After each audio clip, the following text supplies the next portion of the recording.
원래에 꼭 참석하시고 가시면 좋겠습니다. 두 번째는 오늘은 지난주에는 우리가 식사를 못했는데 오늘은 맛있는 점심이 준비되었습니다. 제가 좋아하는 김밥을 준비했으니까 여러분들도 맛있게 드시고 김밥 싫어하시는 분 계십니까? 예, 그래도 맛있게 드셔야 됩니다. 준비하신 분들 손이 무한하지 않도록 맛있게 드시고 하시면 됩니다. 그 컵라면도 있습니다. 그래서 맛있게 식사하시고, 아직 그 하수도 공사가 아직 마무리가 되지 않았습니다. 근데 공사가 복잡하고 힘들어서 제대로 되고 있지 않아서 조금 이렇게 식사가 김밥으로 준비되었지만 여러분들 맛있게 즐겁게 식사하시면 좋겠다 생각이 듭니다. 그리고 이제 10월 27일 우리 그 연합 예배를 드렸죠. 그 연합 예배는 끝난 것이 아닙니다. 이것은 시작이라고 생각하시고 더 많은 숙제와 기도 제목들이 우리에게 주어졌다라고 저는 생각합니다. 그것이 한 번의 이벤트가 아니라고 생각한다면 우리는 많은 기도 제목을 받았을 거라 생각합니다. 그 기도 제목을 위하여 우리가 기도하고 또 우리가 해야 될 하나님께서 원하시는 뜻들을 우리가 행하여야 될 줄로 생각됩니다. 지난주 이제 금요일 날 이제 손현보 목사님 새벽 기도하는 설교를 들었습니다. 그래서 손현보 목사님도 하시는 말씀이 똑같았었어요. 한국 교회는 10월 27일 전과 후로 나누어질 것이고 10월 27일 이후에 한국 사회가 또 한국 교회가 많은 변화가 있는 것을 자기가 지난 5일 동안 목격하고 있습니다 라고 하시면서 몇 가지 예를 드셨는데 한 가지는 제가 굉장히 의미 있게 들은 것이 청소년이 목사님에게 이메일을 보냈대요. 자기가 아침마다 광화문 그 거리 쪽으로 해서 아침마다 학교를 가는데 자기가 학교 갈 때마다 늘 그 광화문 거리에 술 먹고 또 약에 취해서 사람들이 누워서 이렇게 있었는데 10월 27일 이후에 사람들이 없대요. 그런 술 먹은 사람, 마약하는 사람들이 길거리에서 안 보인다라는 거예요. 그것이 일시적인 현상이라고 생각되어지지만 하지만 하나님께서 평양 대붕을 주셨을 때도 술집들이 문을 닫고 하나님 좋아하지 않는 점치는 집들이 문을 닫으며 그 사회와 그 도시가 변화되었던 것을 기록적으로 볼 수 있었습니다. 그것과 마찬가지로 우리가 그렇게 하나님께서 우리에게 주신 은혜가 있다라면 그 은혜가 꾸준히 유지될 수 있도록 우리가 한국 땅을 위하여 계속 기도해야 될 줄로 생각되어집니다. 또 손혜보 목사 하신 말씀이 이제 감리교 총회가 있었는데 퀴어 신학이라는 게 있어요. 동성애 신학이라는 것이 있는데 그동안 동성애자들 옹호하시는 목사님들 때문에 이 문제를 온전하게 처리하지 못했는데 이번 이제 10월 27일 집회 이후에는 동성애를 반대하는 목사님들 목소리가 더 크게 나오면서 이번에는 퀴어 신학, 동성애 신학은 이단이다라고 이렇게 결정하게 되었다라는 것을 보았습니다. 그래서 감리교단에서는 어떻게 하는지 또 살펴보니까 감리교단 목사님들도 굉장히 긍정적으로 적극적으로 그렇게 합니다. 그래서 많은 이제 하나님 뜻에 반한 많은 일들에 대하여 하나님 뜻이 이것이다라고 외치는 사람들이 지금 많이 지금 나오고 있고 한국교회의 새로운 쇄신과 또한 한국교회의 새로운 부흥과 은혜들이 저는 임할 줄로 생각됩니다. 그래서 여러분들이 더 많이 한국교회와 또 우리 한국 사회를 위해서 더 많이 기도하시고 또 크리스찬들의 향기를 내시고 하나님 뜻을 선포하시는 성도님들 되시기를 하나님 이름으로 부탁드립니다. 우리 옆에 계신 분들하고 우리 인사를 먼저 나눌게요. 당신은 가을 하늘처럼 아름답습니다. 이렇게 축복하겠습니다.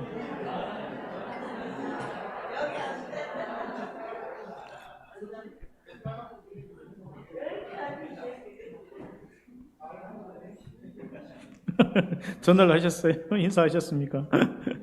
감사합니다. 오늘 말씀은 도망자 다윗, 도전자 다윗이라는 제목으로 하나님 말씀을 함께 나누려고 합니다.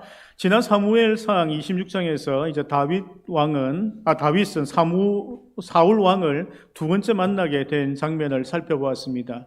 첫 번째 사울 왕을 만났을 때 동굴에서 우연히 만났고 그냥 옷자락만 베고 사울 왕을 돌려보냈던 장면이었습니다. 그런데 두 번째 만났을 때는 다윗이 적극적으로 사울 왕이 이제 진영에 이제 그 텐트를 치고 있는 그 안에까지 들어가서 사울 왕의 창과 물병을 훔쳐와서 사울 왕에게 이러한 이야기를 알리면서 사울 왕을 돌려보냈던 장면을 지난주에 우리가 살펴보았습니다.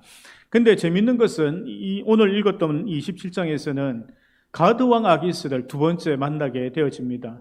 첫 번째 가드왕 아깃을 만났을 때는 다윗이 위기를 느끼고 미친 척하면서 침을 흘리다가 그가 다시 이스라엘 땅으로 도망갔습니다. 하지만 두 번째 만났을 때는 다윗이 전혀 다른 모습으로 가드왕 아깃을 만나게 되고 새로운 인생들이 이제 펼쳐지게 되어졌습니다. 다윗은 도망자의 삶을 살고 있었지만 그는 이제 더 성숙한 모습으로 또한 가드왕 아깃을 만나면서 새로운 인생에 도전을 하게 되었는데 그 다윗의 삶을 통하여 하나님께서 우리에게 오늘 교훈하시는 것이 무엇인지 한번 살펴보도록 하겠습니다. 27장에 보면 이제 다윗이 가드왕 아깃을 찾아가게 됩니다. 그 찾아간 이유에 대하여 1절에 나와 있는데 우리 1절 말씀을 우리 같이 한번 성경에 있으신 분들 성경을 읽으시면 될 것 같아요. 시작. 다윗이 그 마음에 생각하기를 내가 후일에는 사울의 손에 붙잡히리니 블레셋 사람들이 땅으로 피하여 들어가는 것이 좋으리로다. 사울이 이스라엘 온 영토 내에서 다시 나를 찾다가 단념하리니 내가 그의 손에서 벗어나리라 하고. 아멘. 다윗이 사울 왕을 피하여 가드 왕 아깃으로 간 것은 더 이상 내가 이 적국의 땅에 가면은 사울 왕이 나를 쫓지 않을 것이다라는 생각으로 그가 갔다고 적어져 있습니다. 그러니까 사울 왕을 두 번째 만나봐도 답이 없었던 거예요.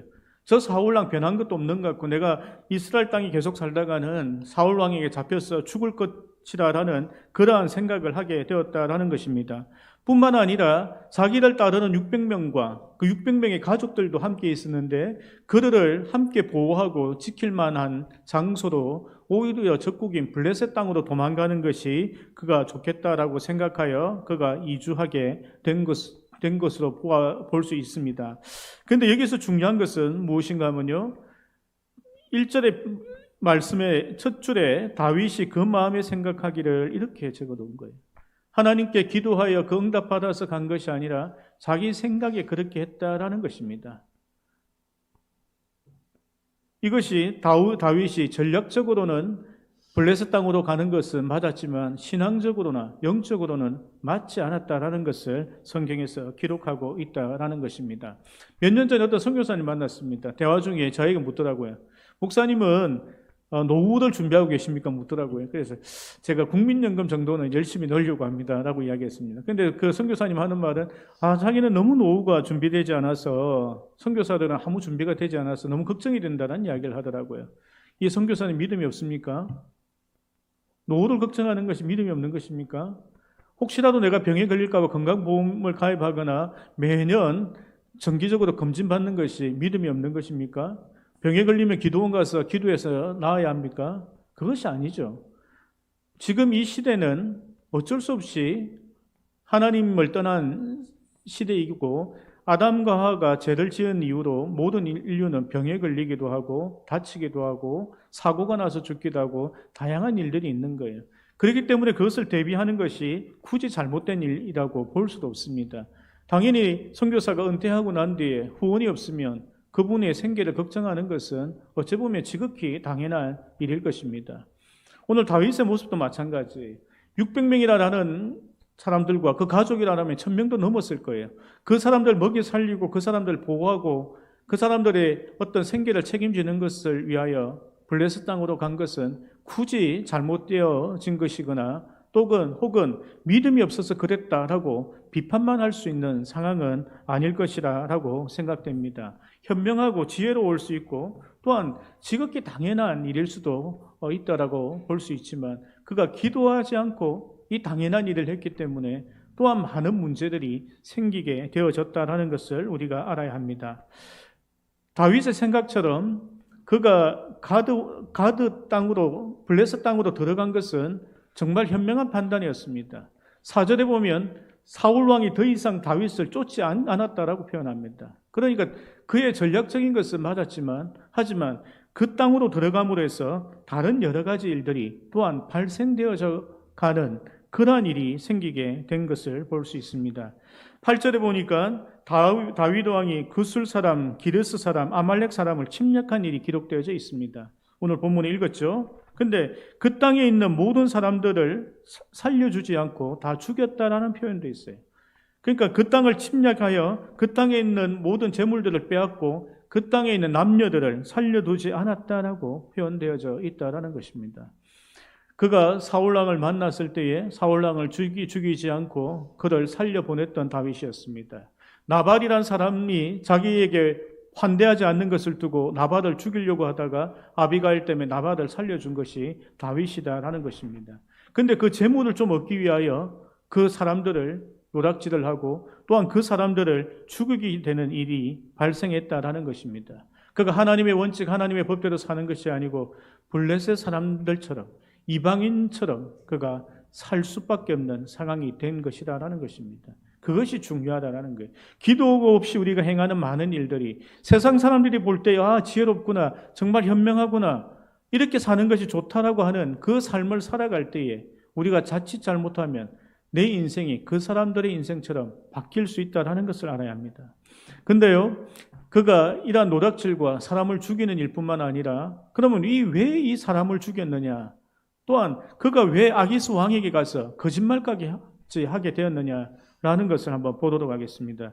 왜 그가 그 이방 사람들을 죽였느냐라는 것. 10절 말씀 우리 한번 볼게요. 함께 읽습니다. 시작. 아기스가 이르되 너희가 오늘 누구를 침노하였느냐 하니 다윗이 이르되 유다 네겝과 아무 사람 네겝과 겐 사람의 네겝이니이다 하였더라. 아멘.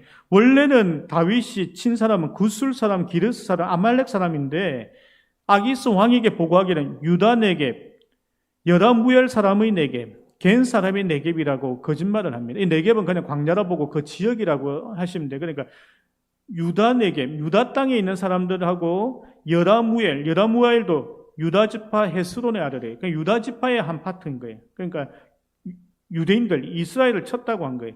겐 사람 여러분 아십니까? 기억나실지 모르겠지만 이드로, 그 모세의 장인 이그로가 겐 사람이었죠. 그때 이스라엘이 여호수아가 전쟁할 때 겐 사람을 보호해서 먼저 도망가라라고 했던 그것도 우리가 사무엘상 15장에서 우리가 본 적이 있습니다. 그러니까 이스라엘과 관련된 긍정적인 그 사람들을 내가 공격했어요라고 거짓말한 거예요. 그 이유는 자기가 이방인을 공격했다라고 보고하게 되면 블레셋도 이방인인데 다윗이 우리를 배신하고 우리를 공격할 거 아니야? 라고 생각했던 거예요. 그래서 다윗이 보고를 할 때는 내가 유대인들을 공격했습니다, 이스라엘을 공격했다라고 거짓말을 하고 보고한 거예요. 이게 다윗답지 않은 모습인 게. 근데 중요한 것은 보고는 그렇게 했는데 사람을 죽인 이유는 11절에 나옵니다. 같이 읽을게요. 시작. 다윗이 그 남녀를 살려서 가드로 데려가지 아니한 것은 그의 생각에 그들이 우리에게 대하여 이르기를 다윗이 행한 일이 이러하니라 하여 블레셋 사람들의 지방에 거주하는 동안에 이같이 행하는 습관이 있었다 할까 두려워함이었더라. 아멘. 무슨 말인가 하면 다윗이 그 이방 남녀들을 죽인 이유는 뭔가 하면은 이 사람들이 블레셋 땅으로 들어가서 블레셋 사람들에게 다윗이 어떻게 했는지를 알려줄까봐 그가 그것이 두려워서 그 소문이 날까봐 그렇게 했다라는 것입니다. 결국 자기의 거짓말이 들통날까봐 그수 사람, 그리스 사람, 아말렉 사람을 죽인 것이라는 거예요. 거짓말을 덮기 위하여 사람을 죽이고 아기스 왕에게 거짓말로 보고했다라는 것입니다. 이 장면은 다윗의 일생에 처음 일어난 일이지만 다윗의 일생에 또 이러한 비슷한 일이 있었던 것을 우리는 기억할 것입니다. 그것은 자기가 밧세바라는 여인을 범하고 나서 밧세바가 임신한 것을 그가 들었습니다. 그래서 이 임신한 것을 가리기 위하여 우리아를 전쟁터에서 급하게 불러들입니다. 그리고 빨리 아내와 동침하길 권하죠. 그런데 우리아가 내가 어떻게 전쟁 중에 아내와 잠자리를 합니까? 라고 거부하게 됩니다.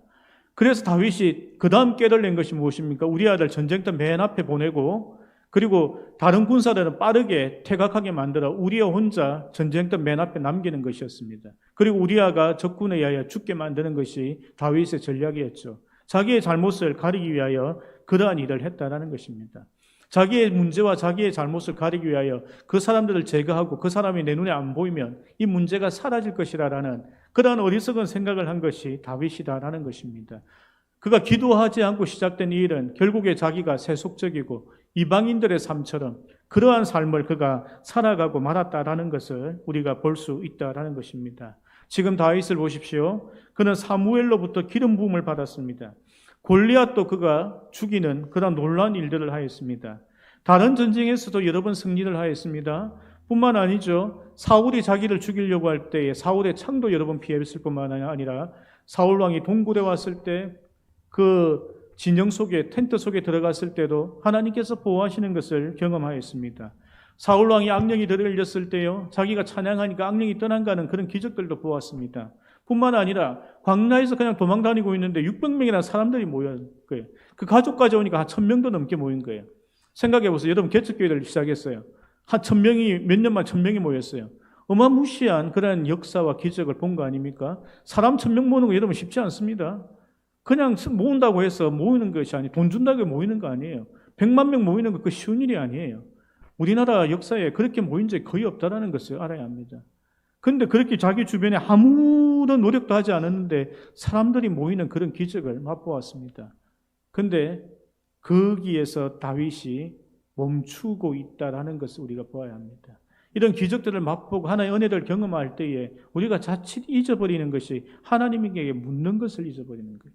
내가 오랫동안 신앙생활하고 뭔가 잘 되는 것 같고 무언가 내가 열심히 하고 있을 때에 어떤 직분을 얻었을 때에 목사가 되었을 때에 그 다음부터 하나님의 말씀이 멀어지고 기도가 멀어질 수 있다는 것을 우리가 알아야 한다는 것입니다. 사울왕은요 타락하는데 2년 걸렸습니다. 다윗은 8년 걸린 거예요. 인간이 다 똑같은 거예요.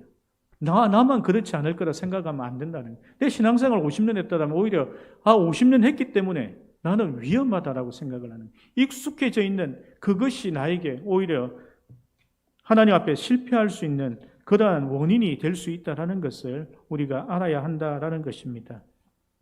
사랑하는 성도 여러분, 저희가 후임 목사님을 위하여 기도하고 계시죠? 뭐라고 기도하십니까?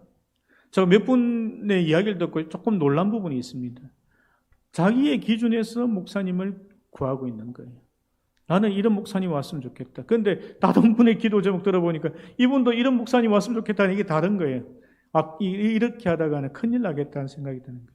나의 기준에서 나의 관점에서 목사님을 구하다 보면 내가 마음에 들지 않으면 얼마든지 나의 방식으로 이것이 목사님과 멀어지거나 나는 만족했는데 다른 분은 만족하지 못할 수 있잖아요. 그래서 나의 기준으로서 기도하거나 구하고 있으면 안 된다는 것을 알아야 합니다.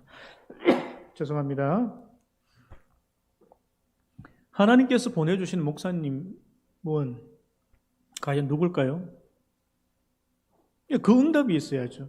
하나님께서 예비하신 목사님이 누군지를 알아야 되잖아요. 그럼 그 목사님에 대한 기준이 있어야 될 거 아니에요. 그것을 알아야지 우리가 저 목사님이 하나님 보내주신 목사님이구나 라고 할 거 아니에요. 사무엘 선지자가 다윗을 뽑을 때 어떻게 했습니까? 다윗의 형들을 봤을 때 몇 명이나 하나님께서 예비하신 사람이라고 스스로 생각을 했었어요. 그런데 다 아니었잖아요. 자기가 예상치도 못했던 그 다윗이라는 아이가 하나님께서 준비하신 아이였던 거예요. 사무엘은 어쩌면 몰랐던 거죠. 하나님께서 예비하신 사람이 누구인지 모르고 그냥 그 자리에 갔고 그 자리에 자기 생각을 보니까 이 사람인 같다고 생각을 여러 번 했던 거예요. 근데 그것이 아니었잖아요. 우리 속에도 그것이 필요하다는 거예요. 내 속에서 나의 생각으로 판단을 했던 것이 당장 볼 때는 옳을 수 있고 맞을 수도 있지만 하나님 뜻과 맞지 않을 때는 결국에는 거기에서는 다른 많은 문제들이 발생한다는 것을 우리가 알아야 하는 것입니다. 그렇기 때문에 우리가 기도할 때 어떻게 기도해야 합니까? 하나님의 뜻에 합당한 사람, 하나님께서 우리에게 보내준 사람을 잘 분별할 수 있도록 우리가 기도해야 한다는 것입니다. 그러지 않으면 우리가 다윗과 같은 문제 속에 또 빠질 수 있음을 우리가 알아야 한다는 것입니다. 두 번째로 살펴볼 것은 다윗이 이렇게 하나님의 뜻과 맞지 않게 그가 하나님 앞에서 일하고 있음에도 불구하고 하나님께서는 하나님의 방법대로 또 새로운 일을 하고 계셨다는 것을 우리가 알아야 된다는 것입니다. 다윗은 기도하지 않고 일을 하고 있었지만 하나님께서는 그럼에도 불구하고 이 다윗과 함께 행하실 일들을 계속하고 있었다는 것입니다. 6절 말씀에 보면요, 아기스에게 다윗은 시글락이라는 땅을 달라고 이야기하게 됩니다. 그래서 아기스가 시글락 땅을 다윗에 그는 공짜로 주어 지게 됩니다. 이 시글락에 있는 땅이 어떤 땅인가 하면요, 하나님께서 이 12지파에게 주셨던 땅이에요. 시므온 지파에게 줬던 그 땅이에요. 여호수아가 정복하지 못했고 사울왕은 지금 다윗을 쫓아다니느라고 정복하지 않고 그냥 이방인 손안에 그대로 뒀던 땅이에요. 그것을 하나님께서는 다윗이 피하는과 동시에 다윗의 손에 그냥 공짜로 준 거예요. 하나님께서는 하나님의 일을 하고 계셨다라는 것을 우리가 알 수 있다라는 것입니다. 두 번째로는요, 하나님께서는 그 시글락 땅을 다윗에게 줌으로 하여 이 시글락 땅이 다윗의 시대에 이스라엘 땅으로 편입되게, 자동으로 편입되게 되어지게 만듭니다. 그럼과 동시에 하나님께서는 다윗의 정치적인 기반들을, 그와 함께 동력할 사람들을 이 시글락 땅에 있을 때 하나님께서 보내주셨다라는 것입니다. 역대상 12장에 보면 이런 말씀이 있습니다. 1절 말씀에 다윗이 기스의 아들 사울로 말미암아 시글락에 숨어 있을 때에 그에게 와서 싸움을 도운 용사 중에 든 자가 있었으니. 아멘. 그러니까 시글락 땅에 있을 때에 다윗을 도울 사람들을 하나님께서 보내주셨다라는 거예요. 또 20절 말씀에 보면 다윗이 시글락에 갈 때에 므낫세 지파에서 그에게 또 돌아온 자는 아드나와 요사박과 여디아엘과 미가엘과 요사박과 엘리우와 시드데인이 다 므낫세의 천부장이라. 아멘. 므낫세 지파의 천부장들이 다윗에게 와서 시글락 땅에서 함께 그 일들을 했다라는 것입니다. 하나님께서는 다윗이 기도하지 않고 행하는 그 일 중에서도 하나님께서는 행하시는 일들을 행하신다는 것입니다. 하나님께서 다윗에게 선물로 시그날 땅을 주기도 하고 하나님께서 많은 사람들을 보내주셔서 앞으로 다윗 왕국이 세워질 때에 그의 용사들과 정치적인 기반들을 만들어가는 일들을 하나님께서 행하고 계시다는 것입니다. 하나님께서는 우리의 인생을 헛되이 사용하지 않도록 하나님께서 하고 계시다는 것을 알아야 합니다.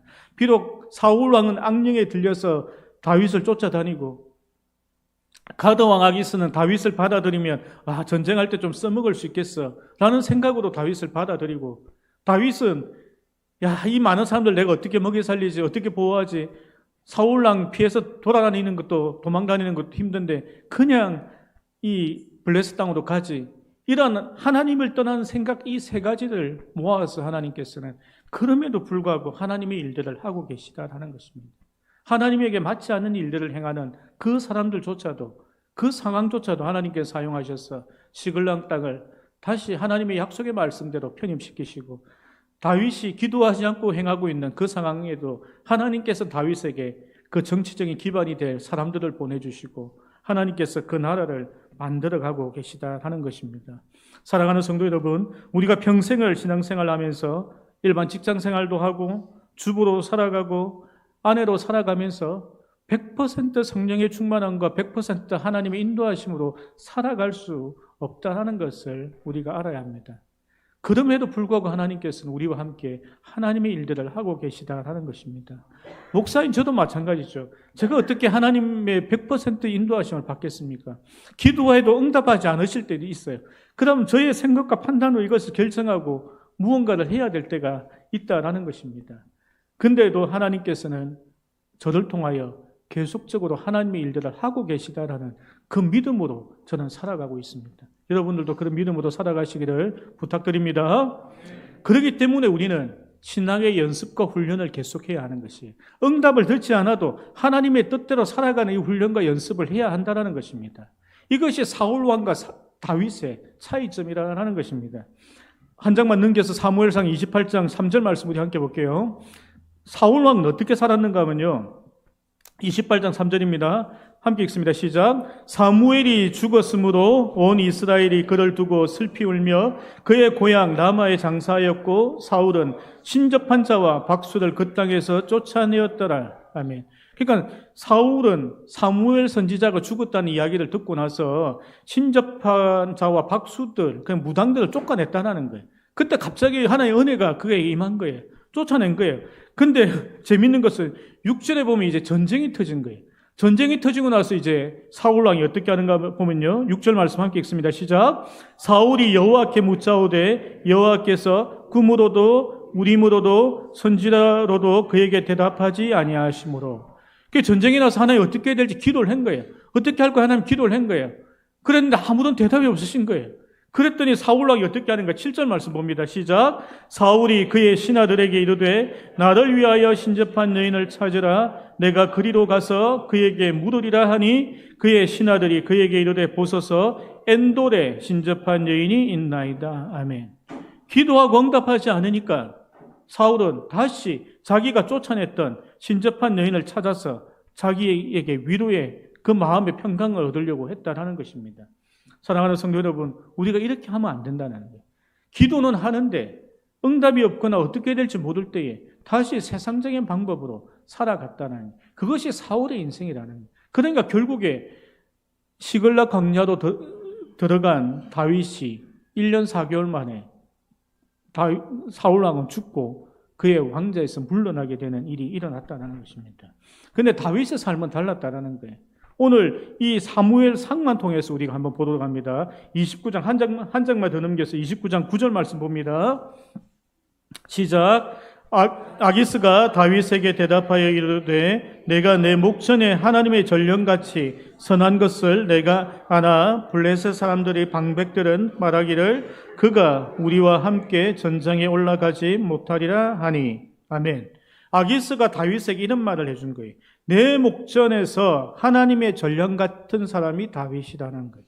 하나님이 보내주신 사람, 천사와 같은 사람, 하나님이 보내주신 사자와 같은 사람, 그것이 다윗이라고 아기스가 이야기하고 있다라는 거예요. 이 내용이 어떻게 나오는가 하면요, 이제 블레셋과 이스라엘이 전쟁하게 된 거예요. 그래서 아기스 왕은 다윗과 600명의 그 용사들을 앞에 선발대로 세워서 이스라엘과 전쟁하게 만들려고 했던 거예요. 그랬더니 블레셋의 방백이란 말은 신하들이란 말입니다. 그 방백들이 아기스에게 이야기하는 거예요. 아니, 이 다윗을 선봉에 세웠다가 배신하고 우리를 공격하면 어쩝니까 하니까 이제 아기스 왕이 설득하는 거예요. 아니다. 다윗 얼마나 좋은 사람인데 그렇게 안 한다. 변명을 해준 거예요. 변호를 해준 거예요. 그래도 방백들이 계속적으로 안 된다. 다윗만은 안 된다 하니까 어쩔 수 없이 아기스가 9절 말을 하는 거예요. 다윗을 찾아가 설득하는 거예요. 좋은 말로 하는 거예요. 화나지 않게 하려고 하는 거예요. 다윗과 관계가 끊어지지 않으려고 하는 거예요. 야, 니네 진짜 내가 보니까 하나님의 전령과 같은 사람이야. 무슨 말입니까? 이방인들이 봤을 때에 다윗은 정말 괜찮은 사람인 거예요. 하나님의 사람인 거예요. 하나님의 뜻대로 살아가려고 하는 사람이에요. 기도 좀 안 했음에도 불구하고 일상을 살아가는 다윗의 모습은 이방인들이 봐도 하나님의 사람이라는 것입니다. 사랑하는 성도 여러분, 이것이 우리 삶에 훈련되어지고 우리 삶으로 녹아나야 된다는 것입니다. 하나님의 말씀이, 하나님의 뜻이 누가 봐도 그것이 우리 일상 속에 이게 녹아져 있는 것이 우리의 인생이 되어야 된다는 것입니다. 그렇기 때문에 사람들이 우리를 보고 크리스찬이라 부르는 거예요. 그리스도의 사람이라는 거예요. 그리스도의 향기라 하는 거예요. 그리스도의 편지라고 하는 것입니다. 그것이 하나님께서 우리에게 도전하시는 것이라는 것을 우리가 알아야 한다라는 것입니다. 그러한 삶을 살기 위하여 하나님께서 우리에게 무엇이라고 합니까? 데살로니가 5장에 보면요, 다 아시는 말씀이에요. 항상 기뻐하라, 쉬지 말고 기도하라, 범사에 감사하라. 그 말씀을 하시는 거예요. 공통적인 게 무엇입니까? 항상 쉬지 말고 범사에, 다 같은 말이에요. 항상인 거예요. 항상 기뻐하고 기도하고 감사하라는 거예요. 하나님 말씀에 대한 무엇이라고 합니까? 주야로 그 말씀을 묵상하라는 거예요. 하루 종일이란 말을 하는 거예요. 그러니까 하나님의 성령에 충만하여 항상 기뻐하고 즐거워하고 하나님 뜻대로 살아가는 삶을 항상 살아라라는 것입니다. 데살로니가 5장이에요. 23절에 왜 그렇게 살아야 하는지 이야기하시는 거예요. 예수 그리스도께서 강림하실 때에 흠없게 보존되기를 원하노라. 예수 그리스도께서 재림하셨을 때 그분을 만날 때에 우리가 온전하게 그분을 만나기 위하여 항상 기뻐하라는 거예요. 쉬지 말고 기도하고 범사에 감사하라는 것입니다. 19절에는 성령을 소멸하지 말고 22절에는 악은 어떤 모양이라도 버리라는 거예요. 그러한 삶을 살아갈 때에 하나님께서 우리를 하나님의 전령, 그리스도인, 하나님께서 우리에게 나의 마음에 합한 사람 이렇게 이야기하실 거라는 것입니다. 우리가 일생을 살다 보면요 100% 기도로만 할 수 없습니다. 100% 성령의 충만함으로 살 수 없습니다. 때때로 우리가 세속적으로 살아갈 때가 있고 세상적인 생각을 할 때도 있고 세상적으로 우리가 분할 때도 있고 세상적인 그 행동들을 할 수 있지만 그 속에서도 하나님의 은혜를 우리가 놓치지 않고 살아가려고 하면 우리는 다윗과 같은 그 신앙의 훈련, 그러한 삶이 우리 속에 녹아 있어야 한다는 것입니다. 말씀을 맺고 정리합니다. 다윗은 사무엘로부터 기름을 붓고 승승장구합니다. 어떤 실수와 실패한 것도 이 성경에 기록되어 있지 않았습니다. 27장 말씀도 보면요, 굳이 잘못했다라고 기록하지도 않았습니다. 하지만 하나님께서 27장 1절 서두에 다윗이 그 마음에 생각하기를이라고 기록하신 것은 자기의 생각과 자기의 마음대로 한 것이 그에게는 나쁜 결과를 만들었다라는 것을 보여주기 위하여 그렇게 적었다라고 생각됩니다. 나의 생각이 완벽하다. 와, 나의 생각대로 되니까 좋다. 야, 이거는 진짜 내가 자랑할 만한 이러한 결정인 것 같아. 라고 생각한다라는 그 모든 것을 나의 생각대로 하는 것이 하나님께서는 옳지 않고 좋지 않다라고 말씀하는 거예요. 그 결과를 다윗을 통하여 보여준 거예요.